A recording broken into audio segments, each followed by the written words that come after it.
where they are afforded civil service protections. How is the administration deciding which laws to follow and which ones to ignore?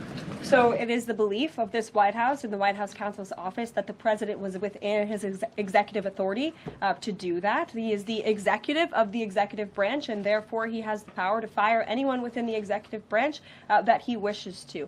There's also a case that went before the Supreme Court in 2020, Scala Law LLC versus the Customs,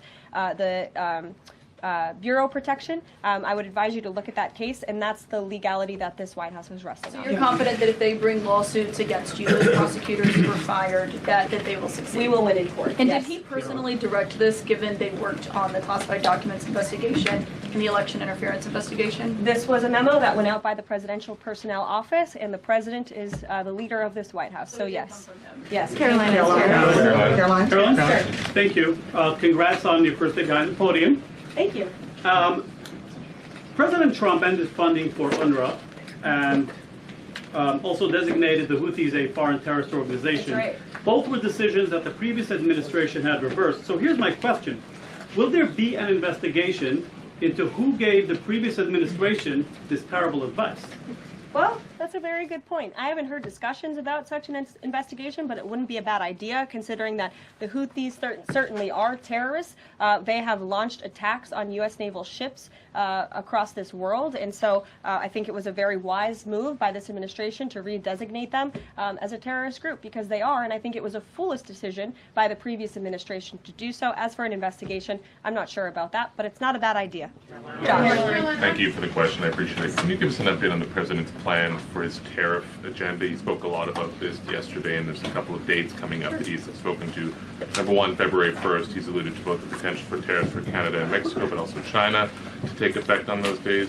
What's he thinking about that? Yeah. Should those countries expect that on the Again, first? he was asked and answered this question this past weekend when he took a lot of questions from the press, and he said that the February 1st date for Canada and Mexico still holds. What about the China 10% tariff that he also had mused about last Tuesday going into effect on the same date? Yep, the president has said that he is very much still considering that for February 1st. Separately, yesterday he talked also about sectoral tariffs on, for instance, pharmaceuticals as well as semiconductor computer chips. He talked about steel, aluminum, and copper. What's the timeline on those? Is that a similar sort of coming days thing? Or? Yeah, so when the president talked about that in his speech yesterday, that actually wasn't a new announcement. That was within a presidential memorandum that he signed in one of the first days here in the White House on his America First trade agenda. So there's more details on those tariffs in there. As far as a date, I don't have a specific date to read out to you, but the president is committed to implementing tariffs effectively, just like he did in his first term. Finally, he also was asked on the plane when he gaggled about the potential for a universal tariff. He was asked maybe about 2.5%. There was a report about that. He said he wanted much bigger than that. Should we understand that these tariffs would add up? You know, in other words, you might have country-specific tariffs like Canada, Mexico, China. You might have sectoral tariffs like on pharmaceuticals, as well as a potential universal tariff on top of that. Do these stack on one or the other, or would one sort of take precedence over another? All I can point you to is what the president has said on this front. The February 1st date for Canada and Mexico, also the China tariff that he has discussed. He rejected the 2.5% tariff. He said that was a little bit too low. He wants it to be higher. I'll leave it to him to make any decisions on that front. Phil Weichman. What the Mexicans and Canadians have done so far, do you have any comment on whether that has met the bar and what he wants to see on fentanyl? Thank you. I won't get ahead of the president again on advocating to foreign nations on what they should or shouldn't do to get away from these tariffs. The president has made it very clear, again, that he expects every nation around this world to cooperate with the repatriation of their citizens. And the president has also put out specific statements in terms of Canada and Mexico when it comes to what he expects in terms of border security. We have seen a historic level of cooperation from Mexico, but again, as far as I'm still tracking, and that was last night talking to the president directly, February 1st is still on the books. Phil. Thank you, Caroline. Quick programming note and then a question on taxes. Well, in terms of programming, should we expect to see you here every day? How frequently will these press briefings be? It is a good question, April. So look, the president, as you know, is incredibly accessible. First day here, he wanted all of you in the Oval Office. You got a 60-minute press conference with the leader of the free world while he was simultaneously signing executive orders. I may add that's pretty impressive. I don't think the previous office holder would be able to pull such a thing off. So look, look, the president is the best spokesperson that this White House has, and I can assure you that you will be hearing from both him and me as much as possible. And then a question about tax cuts. The president has promised to extend the tax cuts from the previous term. I'm curious, does the president support corresponding spending cuts as some Republicans have called for in Congress? And will the new Treasury Secretary be leading those negotiations with the Hill as Mnuchin did during the first administration? The president is committed to both tax cuts and spending cuts. And he has a great team negotiating on his behalf, but there's no better negotiator than Donald Trump, and I'm sure he'll be involved in this reconciliation process as it moves forward. Karoline, in the announcement that you made last night on the Iron Dome, it said the president had directed that the United States will build this Iron Dome. Yeah. When you read into the executive order, it seemed short of that. It asked for a series of studies and reports back to him. Can you tell us whether the president has directed this? And if he is just concerned on this issue, why the suspensions that we saw listed by OMB included so many different nuclear programs, non-proliferation programs, programs to blend down nuclear weapons, and so forth? First of all, when it comes to the Iron Dome, the executive order directed the implementation of an Iron Dome. It also, as you said, kind of directed research and studies to see if or how the United States can go about doing this, particularly the Department of Defense. When it comes to the other question that you asked about those specific programs, again, I would say this is not a ban. This is a temporary pause and a freeze to ensure that all of the money going out from Washington, D.C. is aligned with the president's agenda. And as the Office of Management and Budget has updates on what will be kickstarted once again, I will provide those to you. Just clarify for a sec what you were saying before on Medicaid. It wasn't clear to me whether you were saying that no Medicaid would be cut off. Obviously, a lot of this goes to states before it goes to individuals and so forth. So are you guaranteeing here that no individual now on Medicaid would see a cutoff because of the pause? I'll check back on that and get back to you. John. Thanks a lot, Karoline. As you know, in the first week that the president was in office, signed an executive order as it relates to birthright citizenship, trying to eliminate that. Now, 22 state attorney generals have said that this is unconstitutional. A federal judge has just agreed with their argument. What's the administration's argument for doing away with birthright citizenship?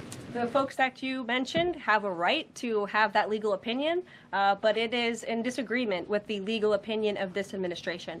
This administration believes that birthright citizenship is unconstitutional, and that is why President Trump signed that executive order. Illegal immigrants who come to this country and have a child are not subject to the laws of this jurisdiction. That's the opinion of this administration. We have already appealed the lawsuit that was filed against this administration, and we are prepared to fight this all the way to the Supreme Court if we have to, because President Trump believes that this is a necessary step to secure our nation's borders and protect our homeland. On foreign policy, Karoline, on foreign policy, if I may, the president's commitment to the NATO Defense Alliance, is it as strong as the prior administration? Is it the same as when he served as president in his first term in office? As long as NATO pays their fair share, and President Trump has called on NATO allies to increase their defense spending to 5%. You actually saw the head of NATO at Davos last week on Bloomberg television saying that President Trump is right, and if Europe wants to keep itself safe, they should increase their defense spending. I would just add that there was no greater ally to our European allies than President Trump in his first term. The world for all nations in Europe and of course here at home was much safer because of President Trump's peace through strength diplomatic approach. Monica. Thank you, Karoline, and it's great to finally be called on as well in the briefing room. I appreciate that. Of course, we know President Trump just got back from North Carolina and California meeting with victims of natural disasters. There's the 2-year anniversary of the East Palestine, Ohio toxic train derailment. Does the president have any plans to go visit the victims of that toxic spill or just visit in general? No plans that I can read out for you here. If that changes, I will certainly keep you posted. What I can tell you is that President Trump still talks about his visit to East Palestine, Ohio. That was one of the turning points, I would say, in the previous election campaign, where Americans were reminded that President Trump is a man of the people, and he, as a candidate, visited that town that was just derailed by the train derailment, no pun intended, and he offered support and hope. Just like I saw the president do this past week, it was a purposeful decision by this president on his first domestic trip to go to North Carolina and to California to visit with Americans who were impacted by Hurricane Helene and also by the deadly fires. A red state and a blue state, both of which feel forgotten by the previous administration and the federal government. That is now ended under President Trump. He will continue to put Americans first, whether they're in East Palestine, in Pacific Palisades, or in North Carolina. Thank you, Caroline. On California, could you please clarify what the military did with the water last night as referenced in the president's Truth Social post? The water has been turned back on in California, and this comes just days after President Trump visited Pacific Palisades, and as you all saw, applied tremendous pressure on state and local officials in Pacific Palisades, including Los Angeles Mayor Karen Bass, to turn on the water and to direct that water to places in the south and in the middle of the state that have been incredibly dry, which has led to the expansion, the rapid expansion of these fires. So could you clarify what the military's role was, where the water came from, and how it got there? Again, the Army Corps of Engineers has been on the ground in California to respond to the devastation from these wildfires, and I would point out that just days after President Trump visited the devastation from these fires, the water was turned on. That is because of the pressure campaign he put on state and local officials there who clearly lack all common sense. And I will never forget being at that roundtable with the president last week and hearing the frustration in the voices of Pacific Palisades residents who feel as though their government has just gone insane. Before President Trump showed up on the scene, Karen Bass was telling private property owners that they would have to wait 18 months to access their private property. So this administration, the president and his team that's on the ground in California, Rick Grinnell, who he has designated to oversee this great crisis, it will continue to put pressure on Karen Bass and state and local officials to allow residents to access their properties. This is a huge part of it.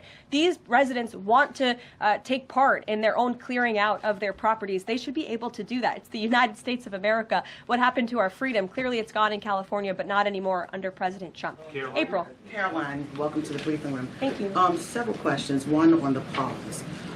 Will minority-serving institutions, preferably colleges and universities, have those monies held back temporarily at this moment? Again, I have not seen the entire list because this memo was just sent out. So I will provide you all with updates as we receive them, okay? Secondly, when it comes to immigration, there is this southern border focus. What happens to those who've overstayed their visas? That is part of the broken immigration system. In 2023, there was a report by the Biden administration, the Homeland Security Department, that said overstays of visas were 3 times more than usual. Will there be a focus on the overstays for visas as well? If an individual is overstaying their visa, they are therefore an illegal immigrant residing in this country, and they are subject to deportation. And also, yes. Lastly, as we're dealing with anti-DEI, anti-woke efforts, we understand this administration could, speaking about celebrating Black History Month, have you got any word on that? Anything that you can offer to us? As far as I know, this White House certainly still intends to celebrate, and we will continue to celebrate American history and the contributions that all Americans, regardless of race, religion, or creed, have made to our great country, and America is back. Christian Dayton. Thanks, Caroline. Just real quick, you mentioned the inflation executive order the president signed, but egg prices have skyrocketed since President Trump took office, so what specifically is he doing to lower those costs for Americans? Really glad you brought this up, because there is a lot of reporting out there that is putting the onus on this White House for the increased cost of eggs. I would like to point out to each and every one of you that in 2024, when Joe Biden was in the Oval Office, or upstairs in the residence sleeping, I'm not so sure, egg prices increased 65% in this country. We also have seen the cost of everything, not just eggs. Bacon, groceries, gasoline have increased because of the inflationary policies of the last administration. As far as the egg shortage, what's also contributing to that is that the Biden administration and the Department of Agriculture directed the mass killing of more than 100 million chickens, which has led to a lack of chicken supply in this country, therefore a lack of egg supply, which is leading to the shortage. So I will leave you with this point. This is an example of why it's so incredibly important that the Senate moves swiftly to confirm all of President Trump's nominees, including his nominee for the United States Department of Agriculture, Brooke Rollins, who is already speaking with Kevin Hassett, who's leading the economic team here at the White House, on how we can address the egg shortage in this country. As for costs, I laid out the plethora of ways that President Trump has addressed saving costs for the American people over the past week. He looks forward to continuing to doing that in the days ahead. Thank you, guys. One more border question.